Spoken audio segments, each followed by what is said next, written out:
Hey guys, we are back. We're back. Gosh, we've been busy moving and trying to open some stuff up in a new market, and that's actually what we're going to talk about today. And and and we missed last week because I had the spins. Yeah, we'll talk about that too. Yeah. So let's see, we're going to talk about opening up a new market, the spins, The and spins take your questions. and lots of other fun stuff. Yeah, in 45 seconds. So we'll be right back.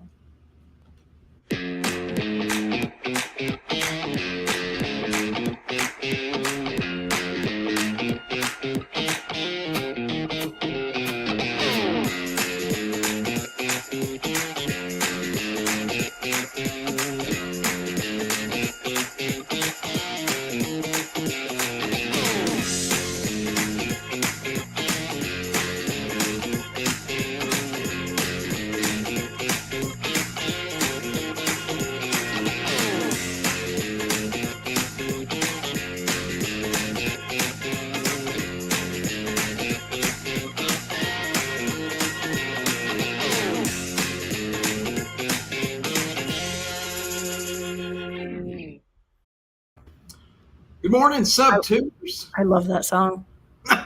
Welcome to Go Talk. I love it. Guys, we appreciate all y'all showing up this morning. Even our haters, we appreciate you guys too. We don't have any. We appreciate you helping us with our watch hours and showing up We don't have haters. We're adorable. and just loving what we do. Yeah, that's right.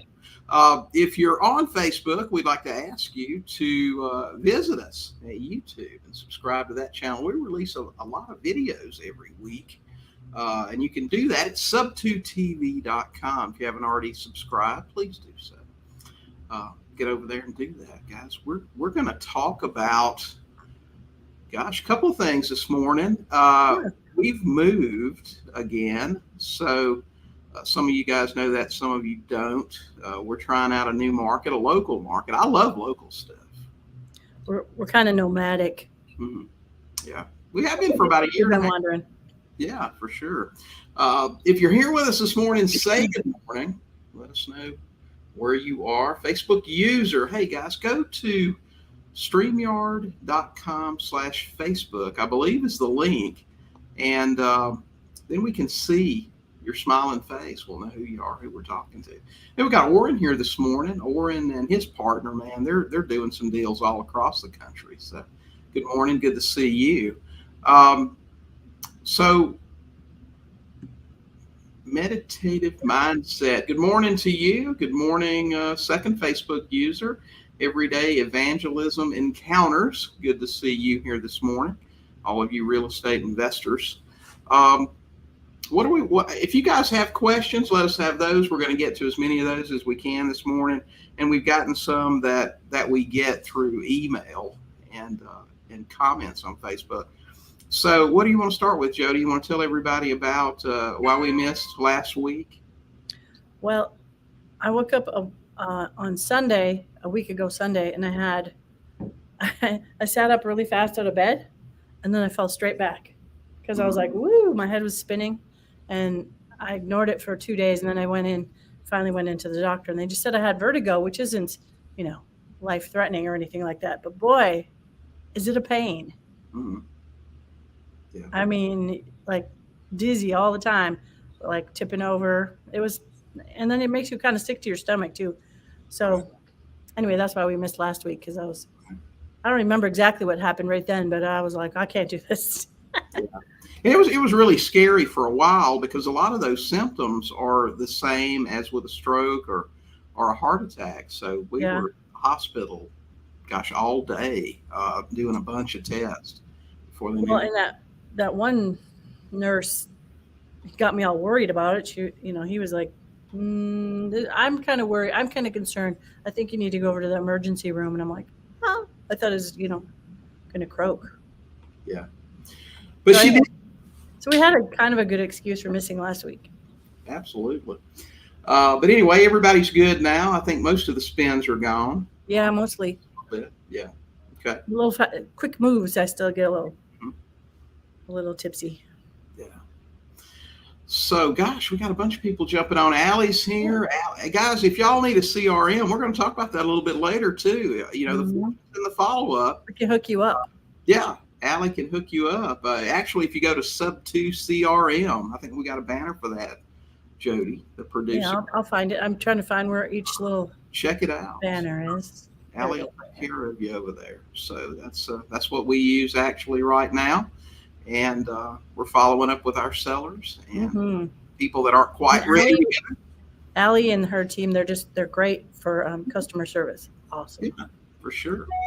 Okay, let's see. We got questions off the bat. We're going to get back to you there every day. Hey, Liz, good to see you. Tara, good morning. Vincent, good morning. Tingles, nice to see you folks. Hey, good to see you, Vincent. How things going in Texas? Jen and Brad up in Minnesota.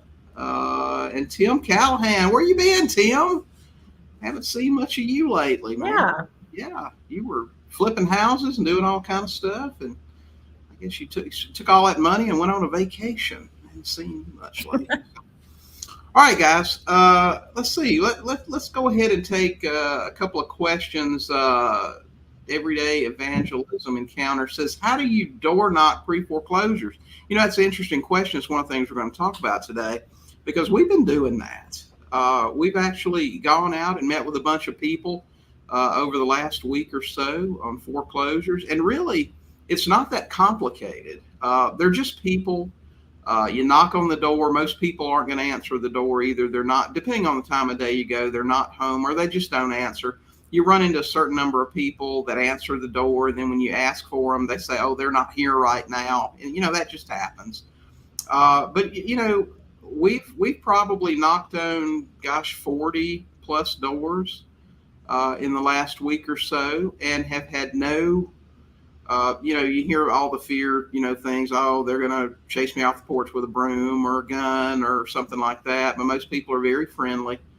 Or unfriendly, but not like just, you know, they just back out. Not in a dangerous sort of way. Right. You know, just, hey, we got it taken care of. We had one guy that said, you know, don't come back to my house. And, you know, fair. Yeah. But it wasn't like, that was on the phone. He called us back. Right. Because he was in the house and had his son come to the door, we think. Right. What happened. Well, and then there was the guy that I thought he was getting mad at you. I was in the car because I'm a little bit of a chicken.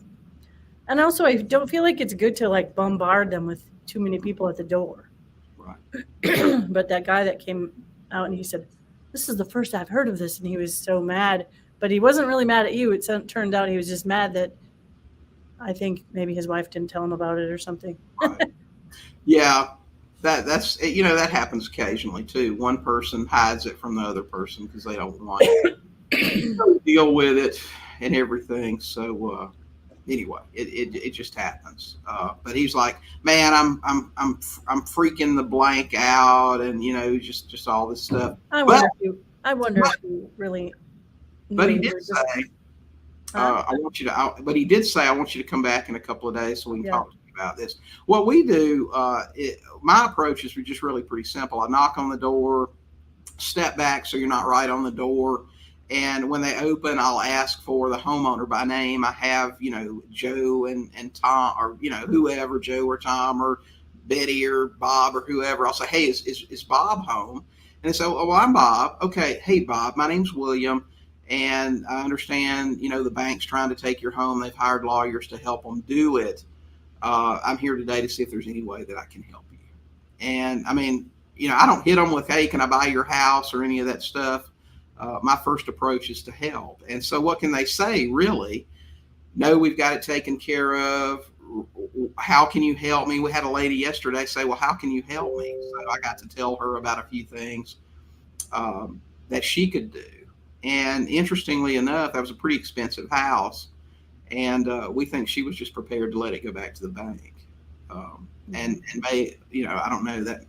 You know, but we are following up with her in a couple of days. She wanted us to come back in a couple of days and let her. She said, you know, you hit me with this out of the blue. I didn't know I had options, and I'm not sure what I want to do. So that's how we do it. Now, as far as probate leads, I've never been much of a person to go after probate. The best approach I've ever heard in doing it is to either go door to door,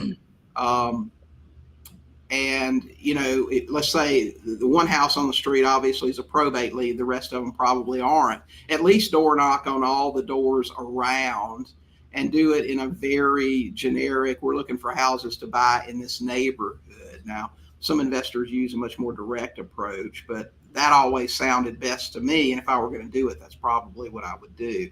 If I did mailings, I would probably just do a mailing to that area.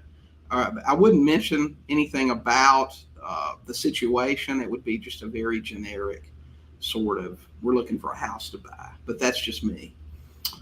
That's how I would do it.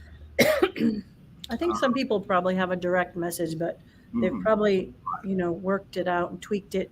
Mm-hmm.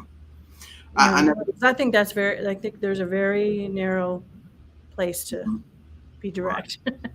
I think one of our students one time told me that his approach was to contact them as sort of a service provider. If you need the house cleaned out, if you need minor repairs done, the lawn taken care of, anything we can do to help. And that was his sort of segue into buying the house. So that's how he did it. So, I mean, different approaches, and I guess they all work, or people wouldn't do them. Okay, all right, awesome. Don Shoemaker, yeah, Don's great. Don, I think, is coming. Is he coming to this mastermind? I'm not sure. I don't think so. That Ian canceled for us. So anyway, yeah. All right, awesome. Let's see. We've got Randy Thomason on here. Gosh, Randy, super investor down in Little Rock. Good to see you this morning. Tim said he just finished the rehab from hell. He needs to reevaluate his model for 2023. Tim, we're getting together a Goat Talk episode on horror stories. And man, message me. Let me know about that. If you'd come on and talk about it. We've got a few people already that are lined up for that to share some of the not so exciting, well, maybe exciting, but certainly not fun and profitable side of real estate. So send me an email or a message about that. If you'd be willing to come on and talk about it, we'll have you on that show. Hey, Matt, good to see you here. Dana, good to see you this morning. Let's see. What does the seller benefit if they do seller financing with their property? Do they have to pay all the taxes when selling their properties when they sell? Well, if it's not a professional seller, if they're just a seller, maybe that has a free and clear and they do seller financing, they can certainly delay their tax burden with an installment sale. They can do deferred and just pay taxes on their payments as they receive it. So how do they benefit? Well, sellers that we deal with, I can't speak for all of them, but most sellers benefit because they get a better return. Let's say, for example, Joe's going to sell his property and he's going to make a $50,000 profit, and he doesn't have a use for the money right away. He's just going to put it in the bank and earn a couple of % interest on it. Well, if he sells it to me, he can double or triple that, maybe more depending on the deal. So he'll get a better return on his money. He'll also get a quicker sale. What's the number, Jodi, for September? 60,000 contracts fell out. Falling through, yep. In the month of September, people couldn't get qualified, or something happened, they backed out of the deal. So, we're not in the same market we were 6 months ago. We see a lot longer listing, days on market, price reductions, that sort of thing. So they'll get a faster sale, and I feel like over the next several months, as things slow down even more. Now, that's my prediction, and I certainly don't have a crystal ball, but I've been around for a little while, and it just looks like things are going to get a little slower. So the benefits for the seller, a better return on their money if they don't have an immediate use for it right away, a quicker sale, and those are two pretty good benefits, I think. So, anyway, I hope that helps. Nobody was referring to here, but yeah, I try and put an idea of the month for them. Vacant house rider, on insurance, change the logs, etc. Oh, Randy's talking about probate. Okay, because Randy does a lot of probate stuff. Maybe we can get Randy on here to talk about. Yeah. Man, Randy's a big dog down there in Little Rock. Let me know if you'd come on and talk about probate. We'll get Randy. He will. Yeah. I know he will.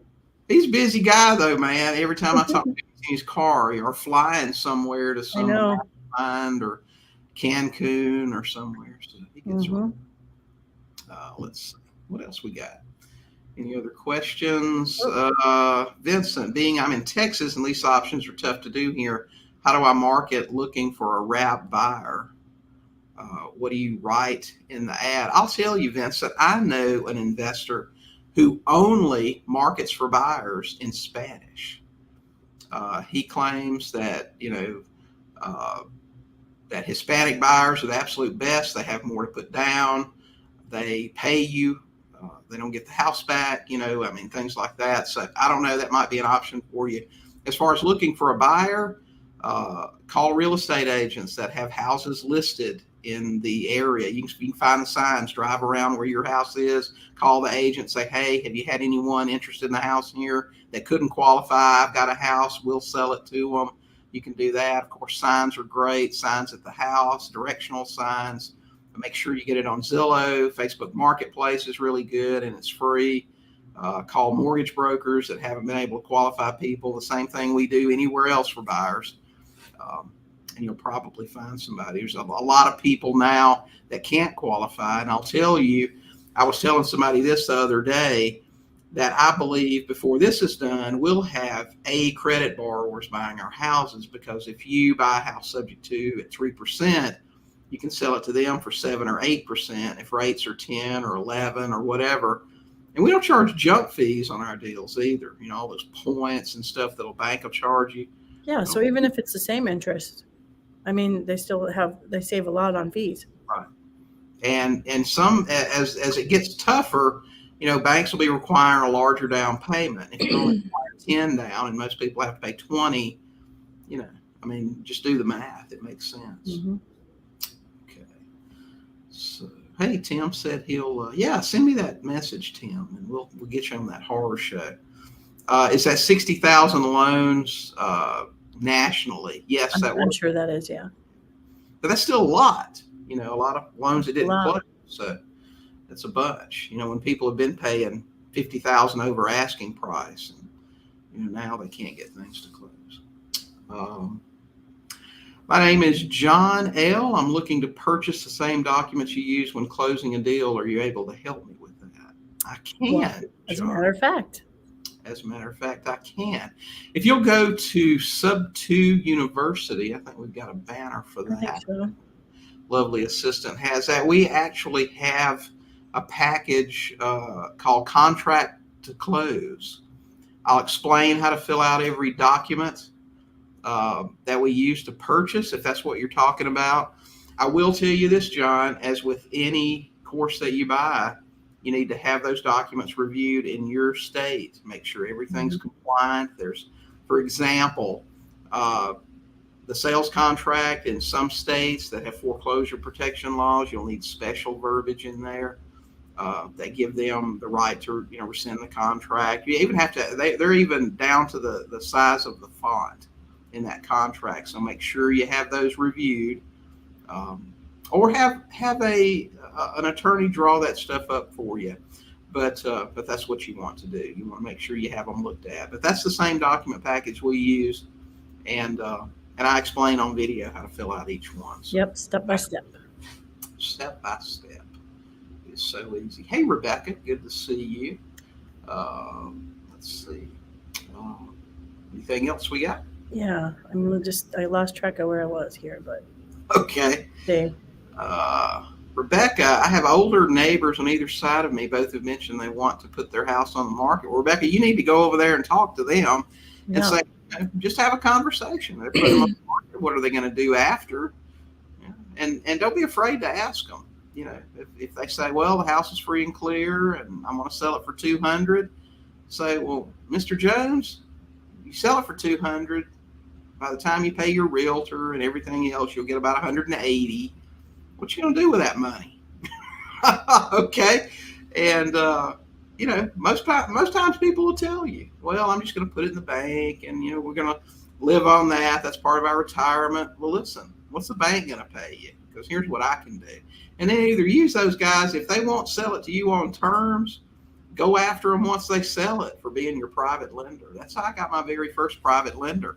I actually bought the house from the guy on a lease and option.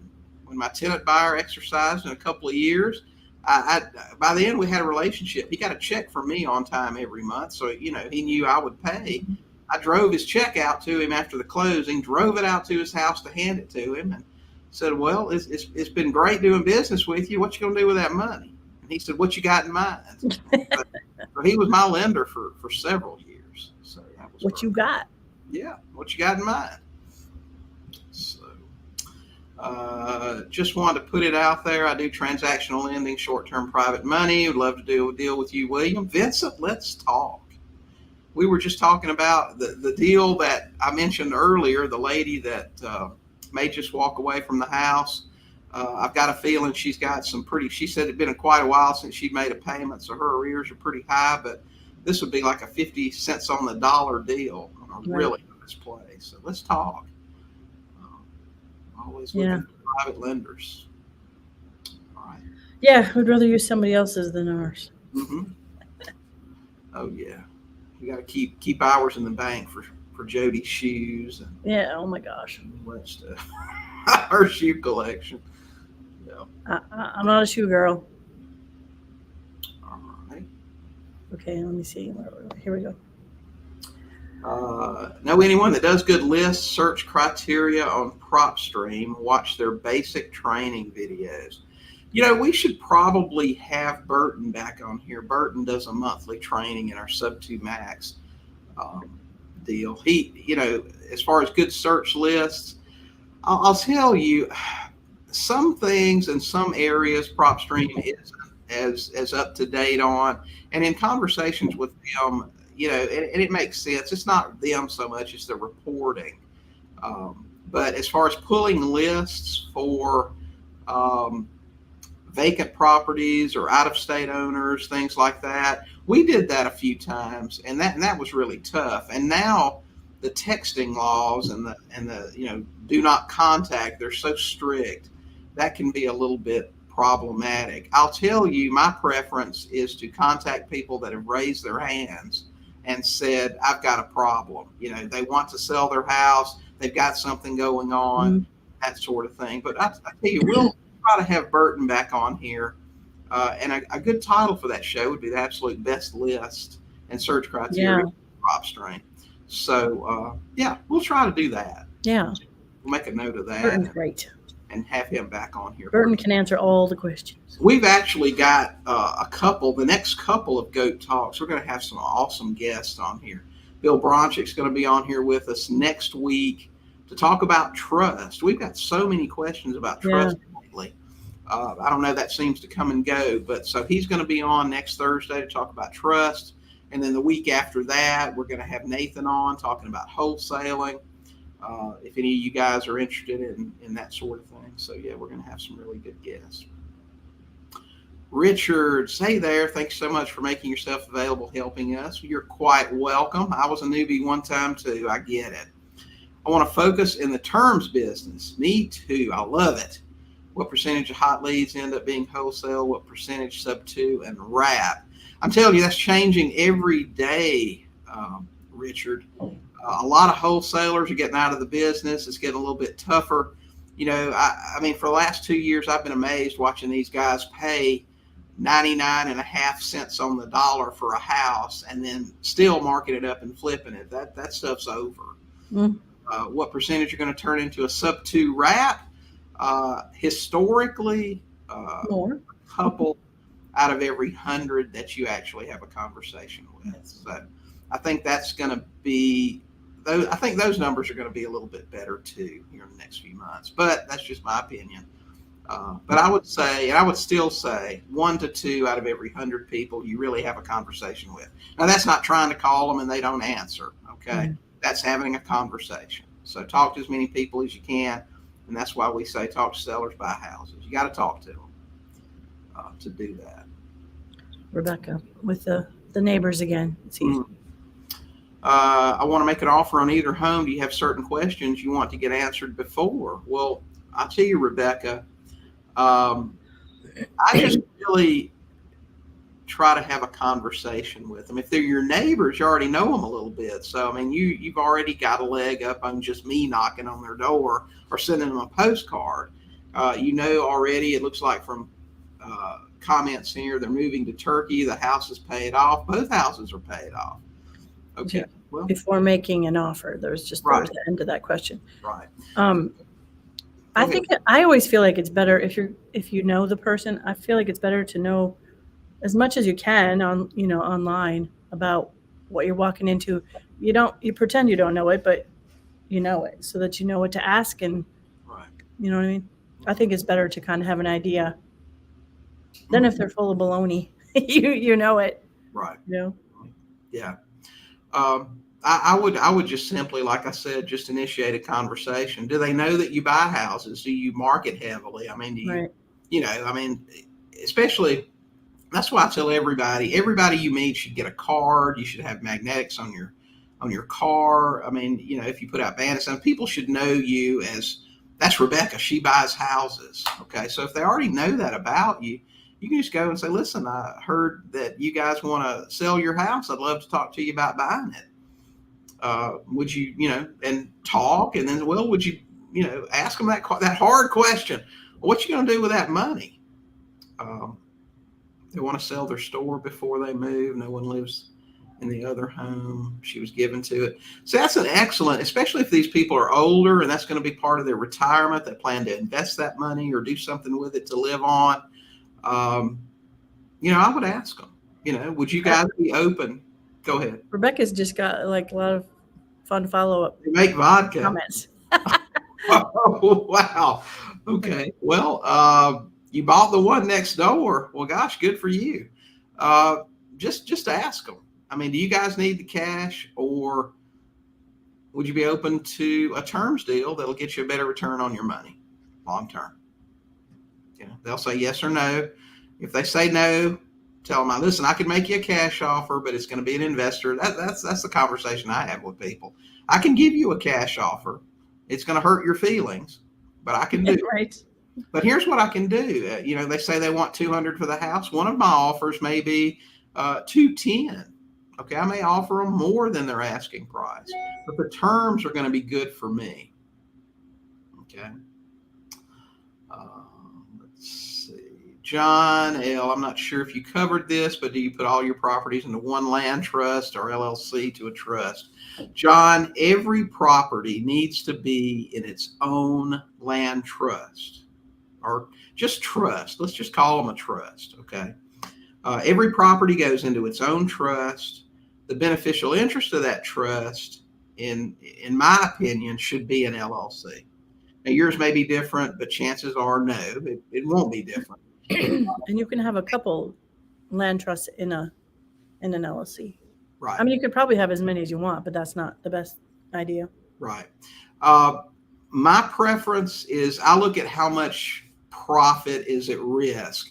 If I expect to make $50,000 off of this property, my risk tolerance is about $250,000. That means I don't want but 4 or 5 trusts having the same LLC as a beneficiary. Then I'll move on to another LLC. The next 4 or 5 properties will go into that, and so on.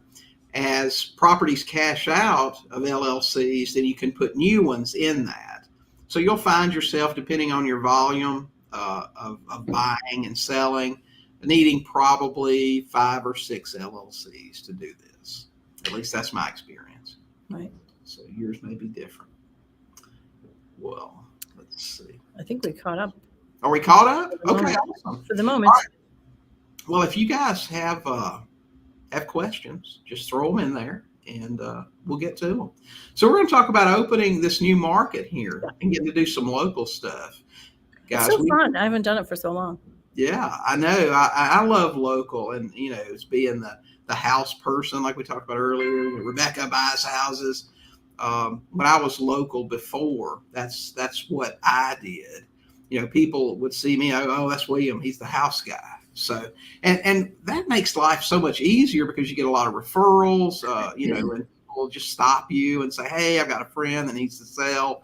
Can you help them out? You have to spend a lot less on marketing and that sort of thing. But we've got some tips here because it's been a while since we've done it. So we had to sort of go back to, okay, what do we need to do next? We need to do this. No. And I would say the first thing you should do is try to make contact with other investors. So we tried that. We tried that. We went to the only, as far as I know, RIA in this area. And it was. Well, I didn't, yeah. I didn't find any other RIAs online that I could find. Right. But it was different. It was different. I think most of the people there are more focused on the traditional landlord stuff, not a lot of creativity. Right. Didn't seem like. And not a large RIA at all. I think there were maybe 25 or 30 people there before the end of things. Yeah, and this market's like 500,000 people. Right. So so that was a little disappointing. But you definitely, one good thing came out of that. There was an attorney there who spoke on something. I don't think he is super knowledgeable on creative finance, just based on the comments that he made that night. And he was on a panel, and the things that he said. But when I contacted him later, a couple of days later, and said, listen, this is what I do. Can you do this, this, and this? He said, sure, I can do that. Yeah, I think he just wasn't very familiar with, Right. I think it was contract for deed or something. Mm-hmm. Wasn't that what he was talking? Yeah. Yeah. Well, all of them did. In fact, that discussion came up when you sell on a contract for deed, do you still own the house? And the consensus there was, yes, you do. And ultimately there was a lot of discussion about it. I don't think they ever made a decision on whether you really do or not. So that was, like I said, that was a little disappointing.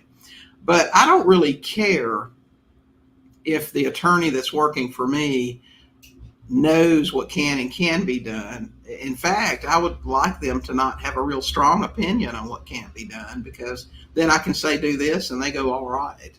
So this guy might be perfect like for that me. old guy you used to have. Yeah, like the old guy. I mean, he if he couldn't think of a reason that you shouldn't do it, he'd say, yeah, let's try it and see what happens. So I like that attitude. So that worked for me. And this guy seemed to be kind of the same too. He was just, and I was very specific. You guys know I tend to be specific when I'm explaining something. And I said, listen, we buy houses, we take over payments. This is what we do. Can you do these closings? We sell houses, and this is what we do. And he said, yeah, we can handle any of that for you. So I think we got our local person, which is a miracle these days anyway. So right. We're pretty happy with that. But so visit your local RIA. If you're very knowledgeable, you'll be either pleasantly surprised or disappointed, I suppose. But make contact with some people. We tried to make contact with a few people there. I think Jodi made contact with an agent that we're going to approach about doing some stuff. Go to your RIA, then try to make contacts from there. We went to the courthouse. We did. We went to the courthouse. We went to the probate office and found out that their probate information's online. It's just nice. But what is nice about having things not online is that less people have the gumption to go dig for those lists and for that information if it's not online. So you just have less competition, Right. So that was kind of nice to have it. It was nice that it was easy for us, but I don't know. I don't know if there's a really, really big investor presence here. I mean, there's investors, obviously, but I guess we're talking about the creative variety. I don't know. And getting the leads, and it is a little bit challenging here, finding the process for foreclosures, because it's a little convoluted. Some are online, some are published in the paper, some are posted at the actual courthouse. And some are judicial and some are non-judicial, so they're handled differently. Mhm. So it's like hard to wrangle them all up and make a list. But you learn some things when you start door knocking, and one of your questions should be, has anyone else contacted you? And when the guy says, this is what are you talking about, or This is the whatever. first I've heard of this. Most we're finding that nobody's door knocking, at least. It doesn't seem that way. Right. So that's a plus. That's a big plus there. And then even at the courthouse, it seemed like you talk to each person and they only know their part of it. Right. Like they don't know. We couldn't find anybody who kind of knew the whole rundown of how the process works. Mm-hmm. They're like, I only know this part. I only know this part. I only know this part. And so we have to kind of assemble it ourselves in our brain. Right. That's how it works. And some people in the courthouse, which this is unusual, it happens. They aren't giving you factual information. Right. Even because they only know what they know. That's right. They don't know what the big picture is. So right. So that's because one girl said all the foreclosures are on this website, right. and they're not. They're not. But all the ones that they get are on there. Right. So she's right about what she knows. Mm-hmm. For sure. Yep. So we visit the local RIA. We make contact with attorneys until we find somebody that'll do what we want. Right. And then we try to make contact with local people that can help us, whether that's real estate agents, because, we were talking about this in the Max group last night. We're going after agents in a big way starting in November, and we'll talk more about that when we start doing it. But agents, in the last downturn, over 100,000 agents surrendered their licenses because, everybody got into real estate because it was such easy money for the last 2 years. Gosh, this is, it's like the same book every 10 or 15 years, but people act like it went out of publication and they never saw it. Right. The same stuff happens over and over and over, but it's like they weren't alive before, or they just didn't know. But anyway, so agents are going to be a little less arrogant and a little more hungry soon, and they'll be looking for some solutions to move some of these properties and not lose commissions and things like that. So we've got some stuff working that I think is going to work out real well for us and get us some leads. And also people that you can work with. One of the first things we did when we got here is we were driving around looking for bandit signs. We wanted to, because you guys know I always look for other investors and call them up and see what's going on. But guess what? We haven't seen one bandit sign here for We Buy Houses. Now, I've seen a few for We Buy Mobile Homes. And some for We Wash Houses, or We Do Lawn Care, something like that, but no We Buy Houses. Right. This one guy had them everywhere. Okay. And so I said, okay, this guy, he uses bandit signs. They must work for him. And he's obviously got a system to get them out there. So we called him up. There was 100 of them. Right. They were everywhere. So we called him up and said, hey, what's going on? Had conversation with him. He was interested in real estate. So that made it really easy. Mm-hmm. And super friendly guy. Yeah. Said, where do you get your bandit signs? Who puts them out for you?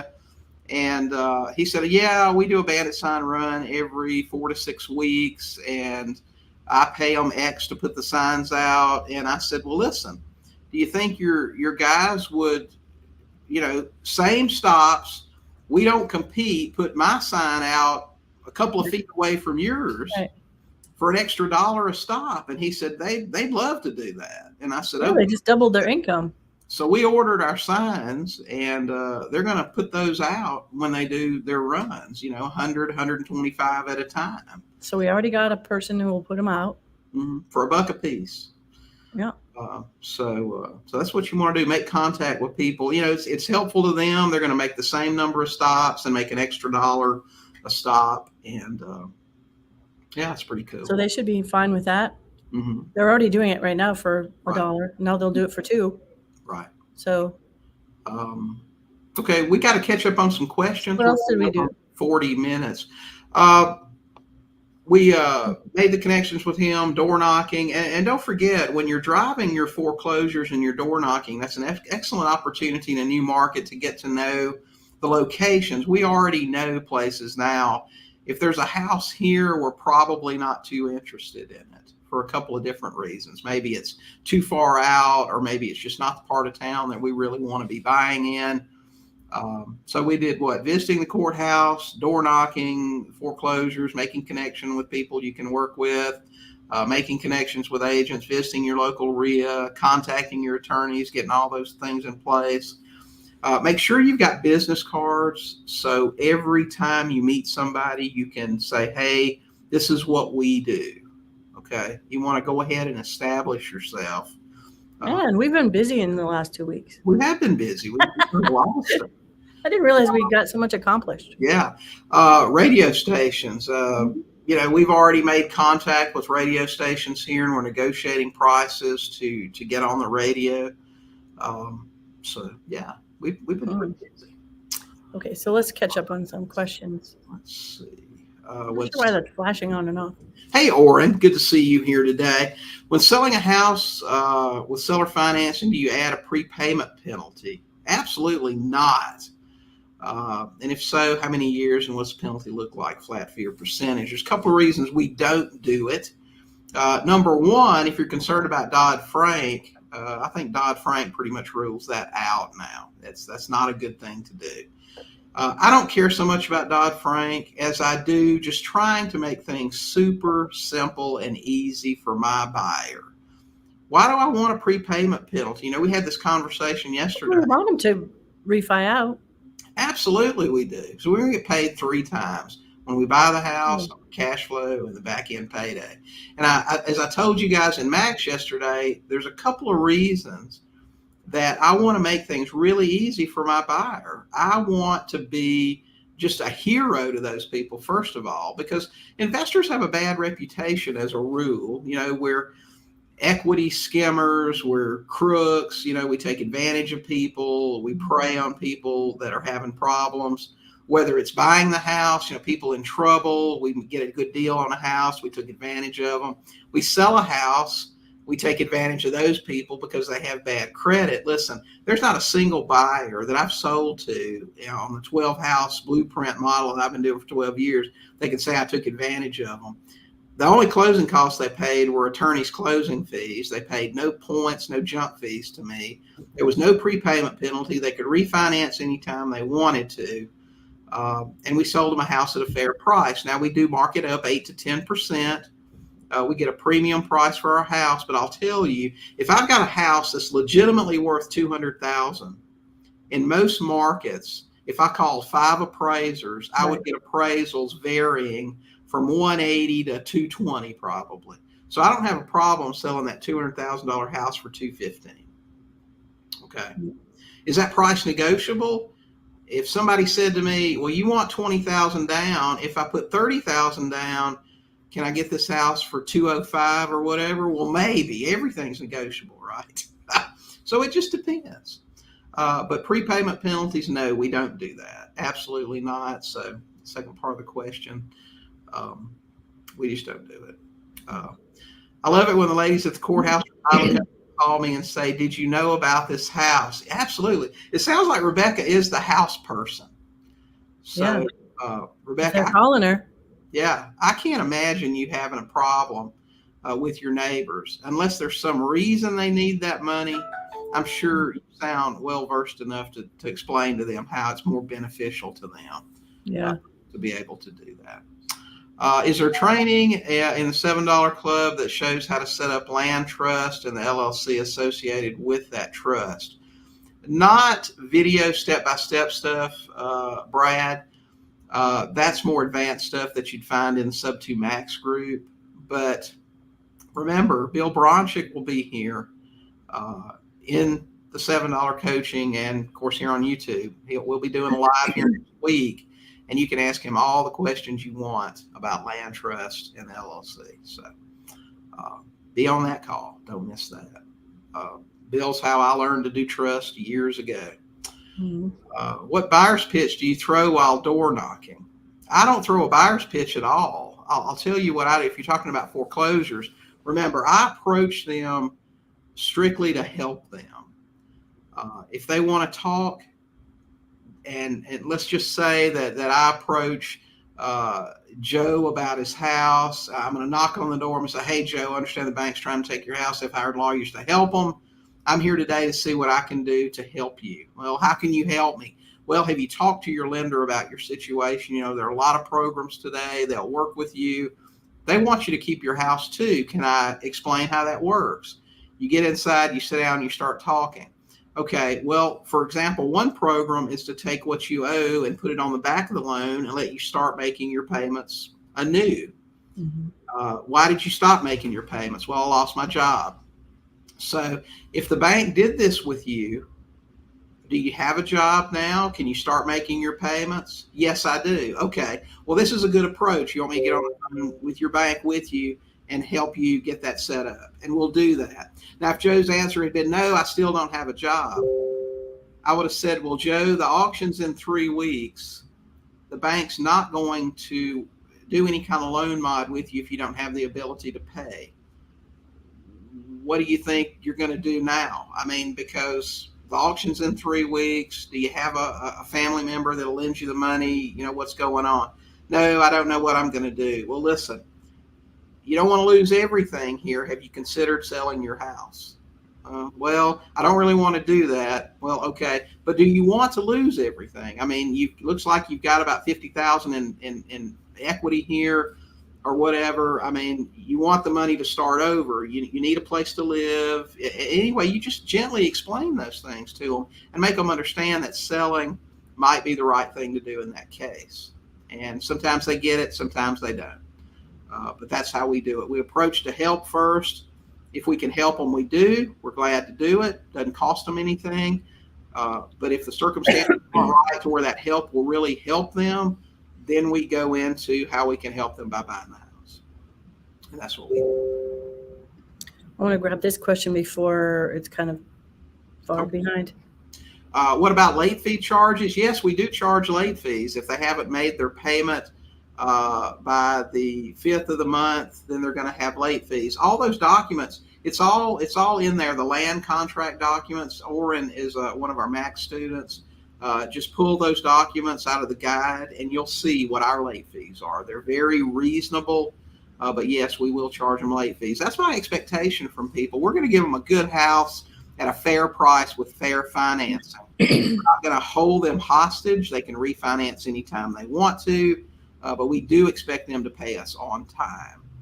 And there is a price to pay if you don't. So, and late fees, your state may control what your late fees can be, so you want to make sure that you check that out and make sure it's okay. But all that's all in the contract, in the guide in Max, Oren, so you can check that out.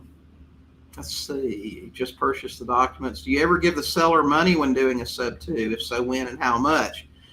Sure, we'll give them money. It depends on how much equity they have.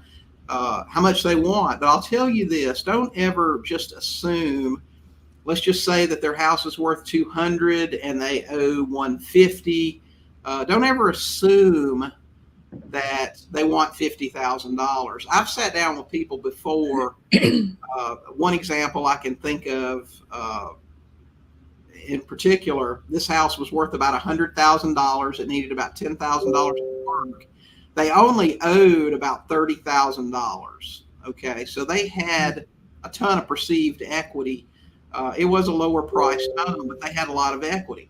And so I asked them, I said, listen, Mr. Smith, if we can buy this house from you and do the work that it needs and everything else, what do you need to get out of this? What would you like to walk away with a check for?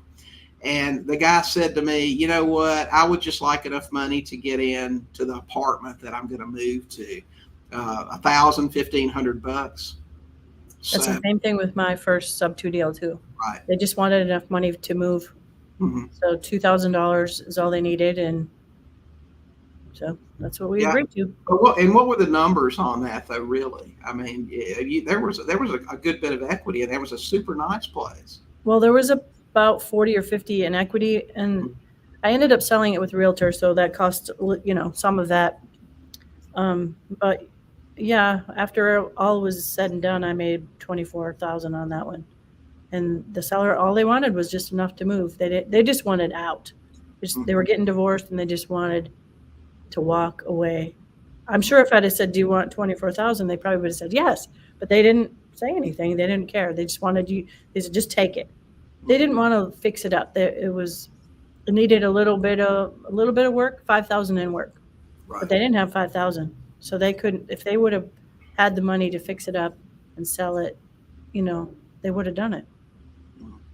Yeah. But they didn't have that. So never assume, what the seller wants. Ask them what they want. Sometimes you can give it to them. Sometimes they want too much. A lot of times they'll surprise you, though. They really will. And thanks for purchasing the course. Absolutely. Yeah. All right, let's see. We got more here. So basically, the market cycles are predictable on the long term. Yes, they are. I mean, they're. I mean, as far as how long it'll take, we've been riding this one a pretty good while now. But it's going to cycle. Everything cycles. Prices go up, they come back down. They can't climb forever and ever. It just, I've had that conversation in both of these cycles when people say, "Oh, it's just going to keep going up and up and up."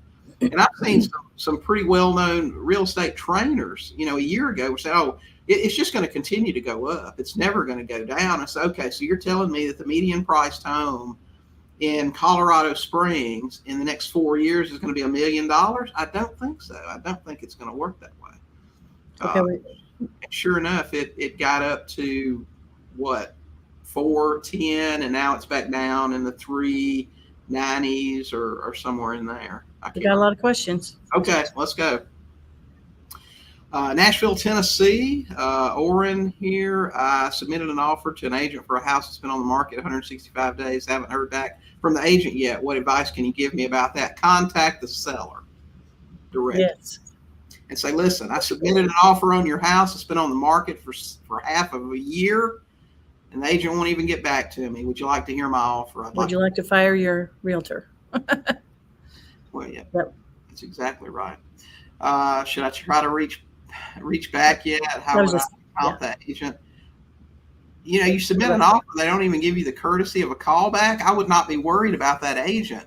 Chances are it's 2 weeks away from expiring anyway. Right. Do you focus on radio stations older people listen to? Kinda.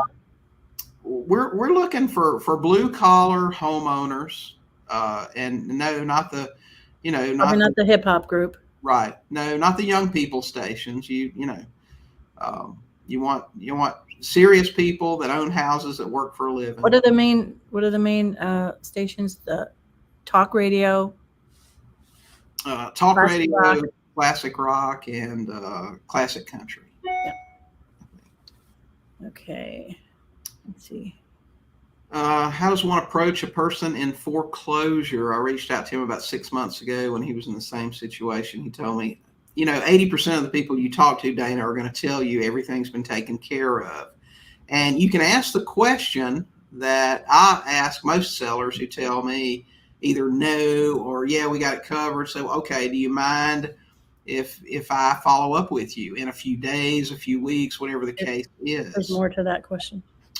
Now I see the property on the foreclosure list to be auctioned December 2nd. Also, when I reached out previously, I was using a CRM, and this used a different number. Well, go back, knock on that door. Dan. Yeah, I mean, you can just tell them. You say, I reached out to you a while back, and I don't know if you remember me. Probably a lot of people tried to call them.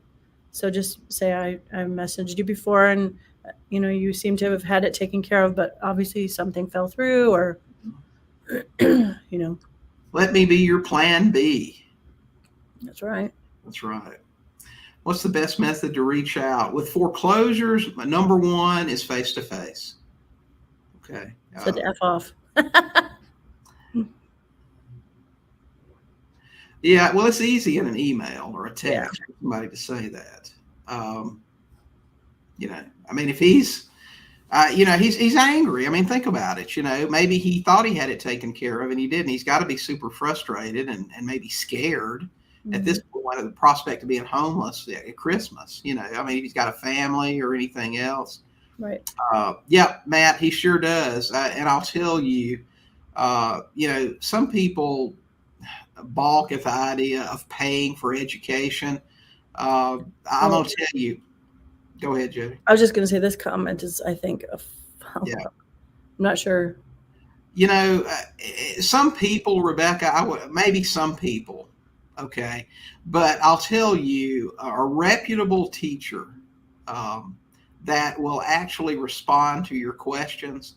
I have spent thousands and thousands and thousands of dollars on education. Bill Bronchick is one of the best, specifically.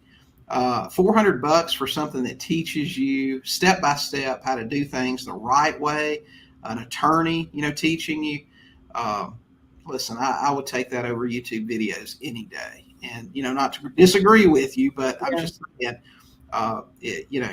somebody that you can reach out to if you have a question. How do you collect the buyer's side payment on the wrap? I use Turbo Tenant. We use a service called Clear Now. They have to set up a bank account, and it's just auto drafted from their bank account. Clear Now collects all the payments, and then they send them out to your bank account. So that's what I would advise doing. They've got a program for tenants and for seller finance payers. And you can actually go to, I don't think we have a link set up for that, but you can actually go to sub2deals.com/clearnow and sign up for an account. And I think your first 2 or 3 months is free if you use our link. So give those guys a try. At least go take a look at them. It is a breach of contract for an agent not to give the seller any and every offer. Listen, the agent is supposed to present all offers, but I'm going to tell you, in my experience, 75% or more of agents will tell you, I'm not going to present that. They just won't do it. Anything creative, anything outside of bank financing, typical, conventional sale, they're just not going to present it. That's why you need your own agent that isn't afraid to present your offers. And then you'll get more things done. But I'm telling you, if I try to present an offer through that listing agent where they're going to get both sides of that commission and they want to give me that crap, I don't have a problem going around them and talking to the seller, especially if I've done a little bit of research and I know that seller is in foreclosure or has some other problems. I'll try to go through the agent if it's listed. That's the right thing to do. But if they won't present it or don't present it, I don't have a problem at all. I don't have a contract with that agent. I'm just trying to make a deal and help the seller. And all you need is to see an agent let a couple of people go to foreclosure because they won't present the offer. I don't have a problem with it. I've seen it happen. Okay, let them talk first. Yeah, Dina, man. Dina's another killer in Kentucky up there. I would have offered $20K on one I bought last spring. The seller said they wanted $2,500. Never assume what that seller's going to want. Good to see you on here, Dina. Mm-hmm. Yeah.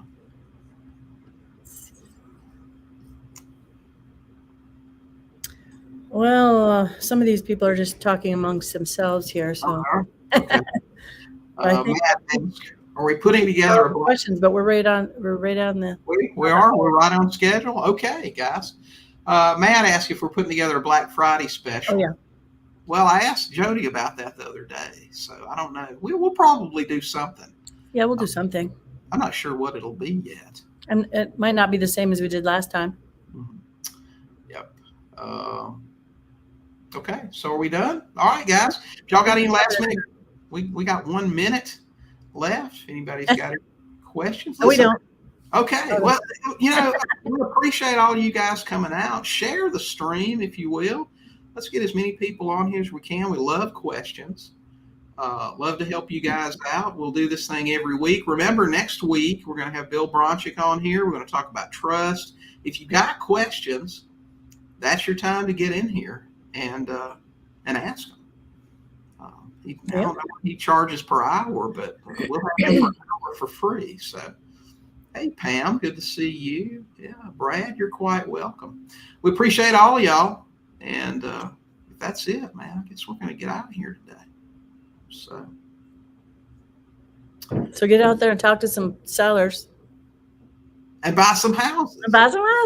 That's right. Knock on some doors this week. Put out some damn signs this week. If you don't want to do it, find somebody that's putting them out in your area and just give them a call and say, hey, who does your signs? Let's go in on this I know. thing. That was brilliant of you. Yeah, well, I have milliseconds of brilliance. Anyway, okay. All right, guys. Good to see you, Corey, Dana, Allie. Did we miss? Thanks, Allie. I am feeling much better. Yeah. All right. Y'all get over there and take a look at Allie's CRM.